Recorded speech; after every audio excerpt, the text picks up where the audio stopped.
And guess what Meghan was all set to do? You know what she's like when the British royals do anything, particularly Kate or William, but King Charles as well. William didn't know that Harry and Meghan had already recorded their poison for Netflix. It was already edited. You ever watch someone burn every bridge they once proudly marched across?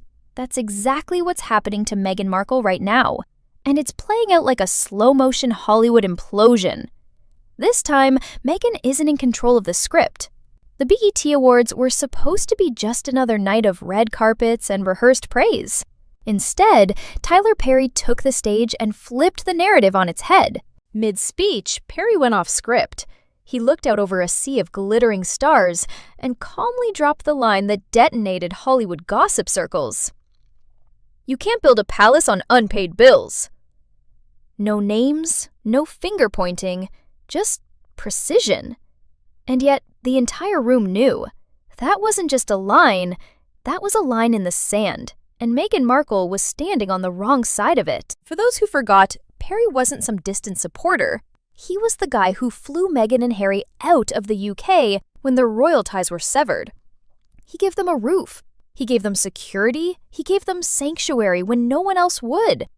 But what started as compassion seems to have curdled into something else. Regret. And right when that story exploded, another one quietly imploded. Oprah went dark. The same woman who gave Meghan her most powerful media moment, the 2021 sit-down that pulled in 17 million viewers, has now gone completely silent.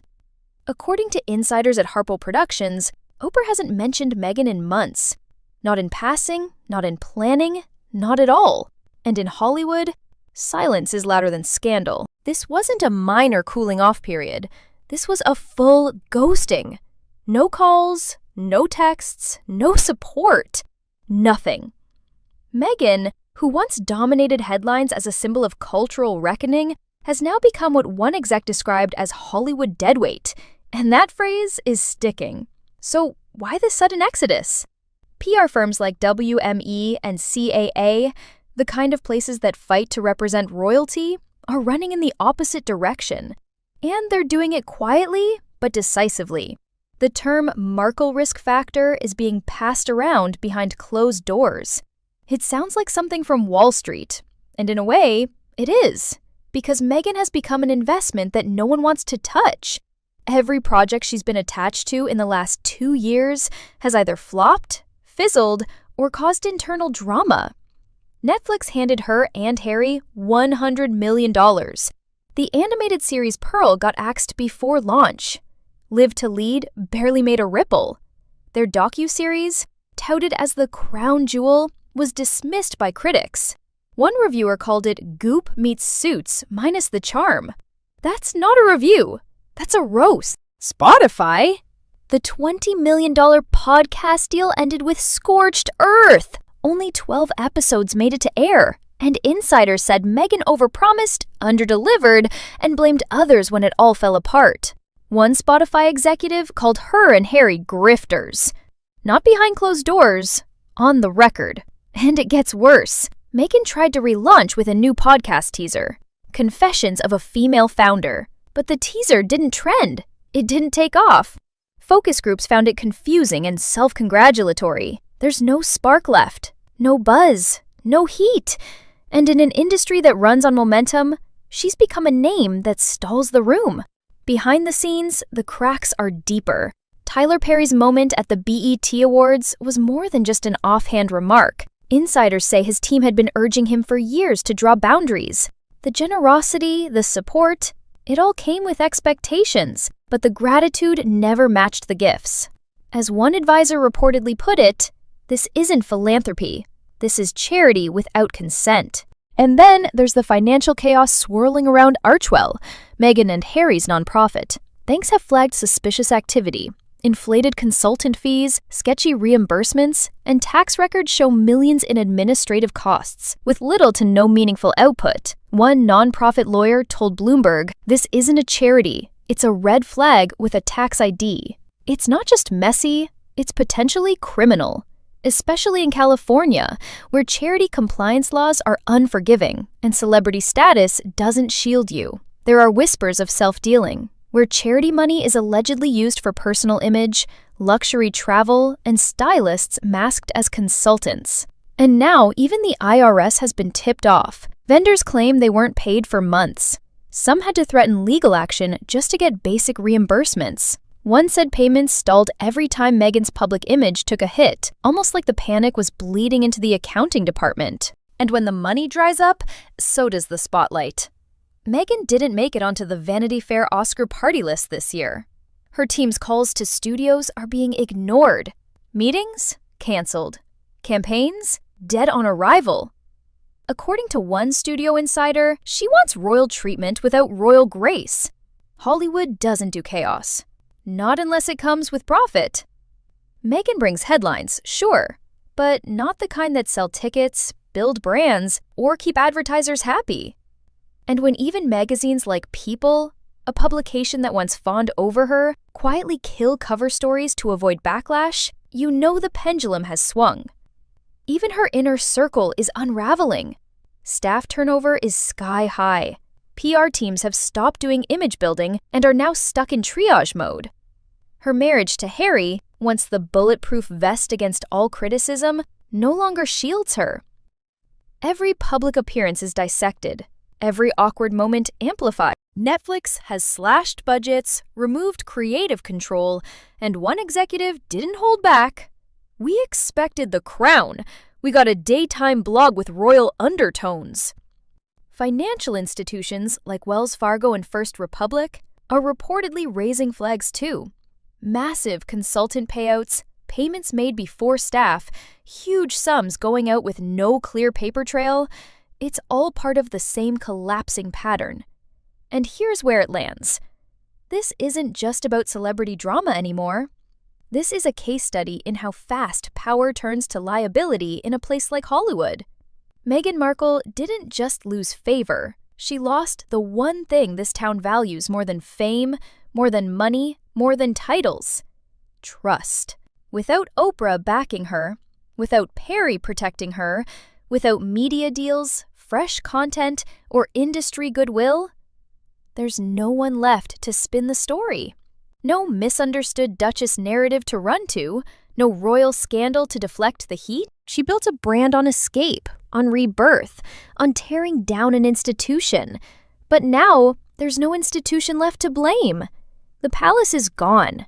The crown is distant. The fairy tale is over. And in its place is something far more brutal. Reality. Hollywood is no longer clapping. It's closing the door. Meghan Markle used to be the headline. Now, she's the footnote. And in this town, once you become a cautionary tale, you don't get a sequel. Feelings of the world, but what do you know about Prince Harry and Meghan Markle in terms of their feelings, their fury at missing out because they've become radioactive? Fine, Harry and Meghan. I don't see any signs of success there. Harry, God knows what he's doing. Meghan is not a success for all her shouting and screaming, announcing I've got a new range of apricot fruit spread.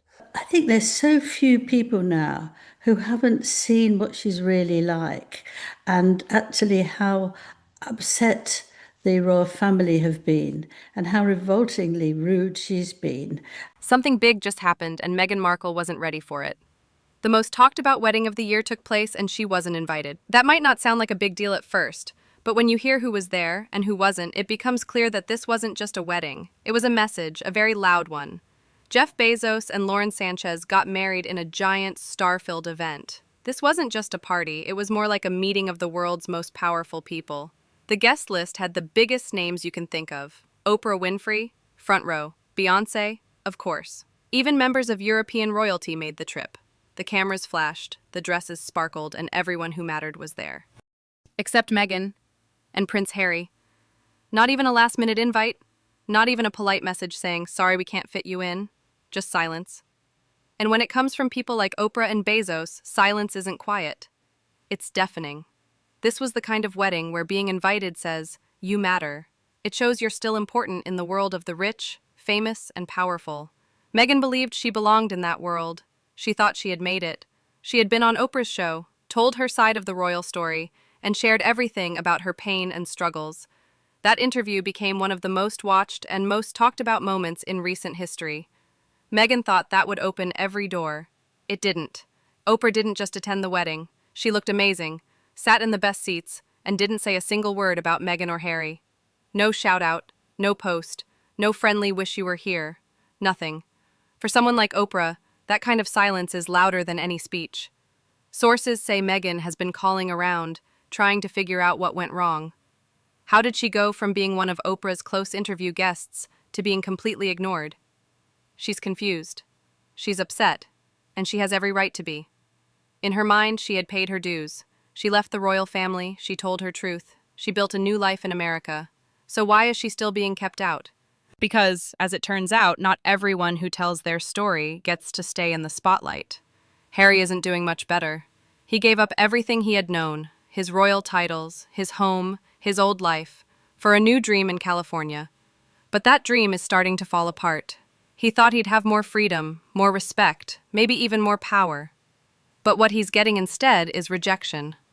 From the royals, from the media, and now from Hollywood too.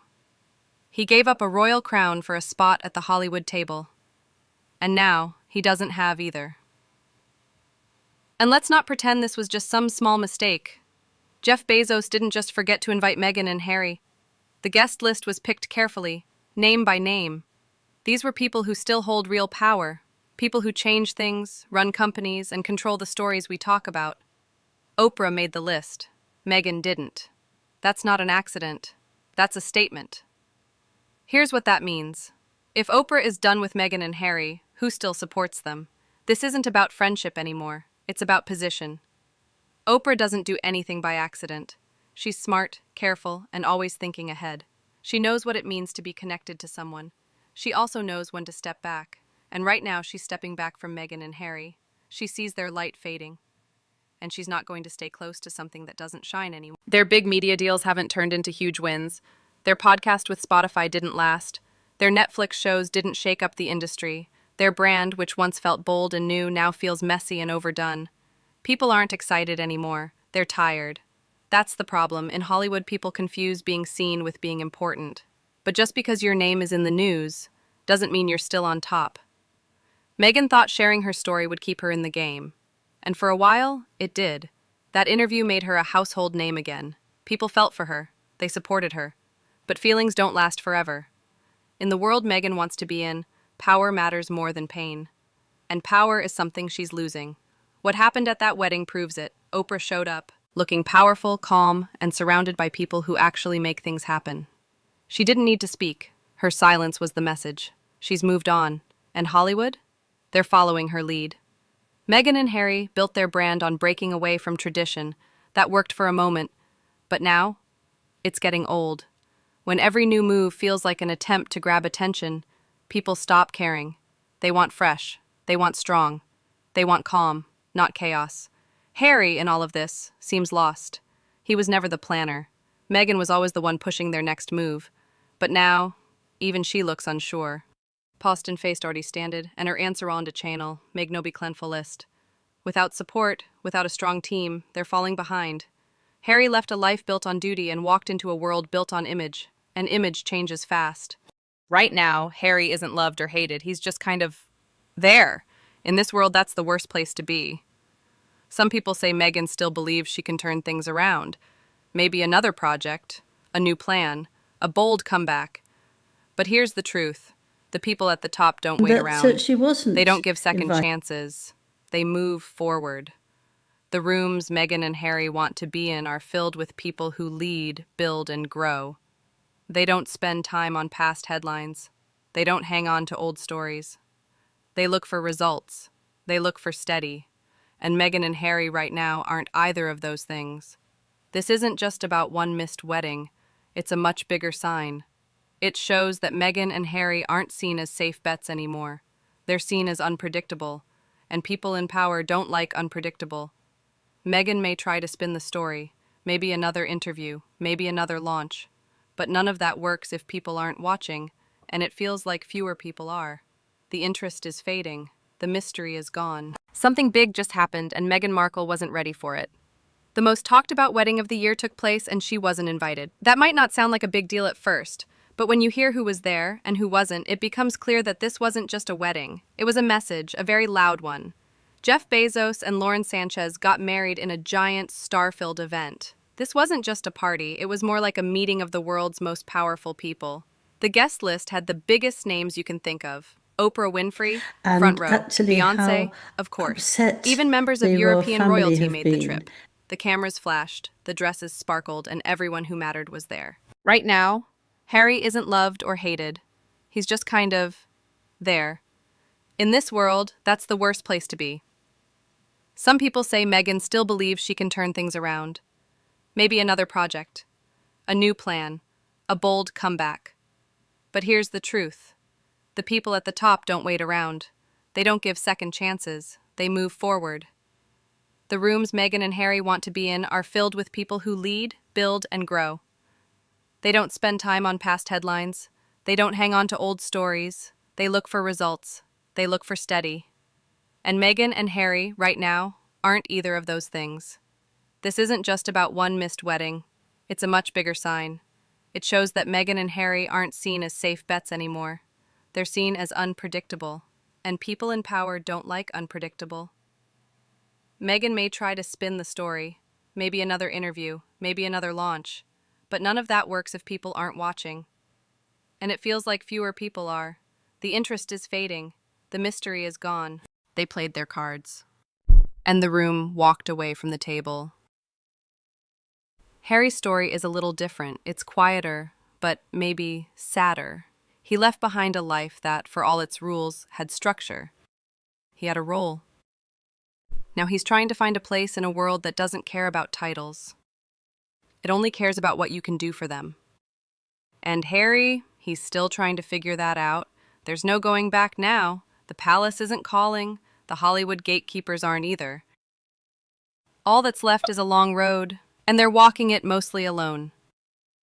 What the wedding really showed is that influence isn't something you can hold on to without effort. You have to earn it again and again. That means staying relevant, being smart, and knowing when to speak and when to stay quiet. Oprah knows that. Bezos knows that. And now Meghan and Harry are learning it too. They chose to tell their whole story. But by doing that, they lost something they didn't realize was so valuable: mystery. When everyone knows everything about you, there's no reason to keep watching. The cameras are fading, the rooms are quieter, and the question isn't what Meghan and Harry will do next. The real question is, does anyone still care?